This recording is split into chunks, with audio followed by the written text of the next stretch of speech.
పక్కింటోళ్ళు కొట్టుకున్న తిట్టుకున్న జుట్టు పట్టి పీకి పీకి రోడ్డు మీద పడి బొర్లాడినా మీకు సంబంధం లేదు. మీకు సంబంధం లేదంటున్నా. ఎందుకో ఫ్లాష్ బ్యాక్లోకి వెళ్ళిపోతే, ఈరోజు గిన్నెలు తోముతూ గిన్నెలన్నీ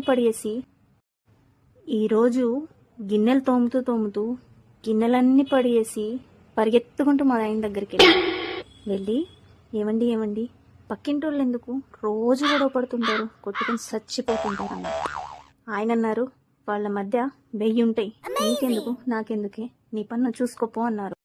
నేను ఊరుకుంటానా? తెలివి ఎక్కువ కదా, అందుకే ఇలా అన్నా. ఇద్దరి మధ్య 1000 ఉంటే చిరేసి 500 తీసుకోవచ్చు కదా, దానికే గొడవ పడాలా అన్న. ఇంకా మా ఆయన గారు కింద నుండి పై వరకు ఇలా చూసేశారు. నేను చూసా ఇలా అని. అంతే కదా, నేను ఏమైనా తక్కువ తిన్నానా? ఉన్నమాటే కదా చెప్పాను.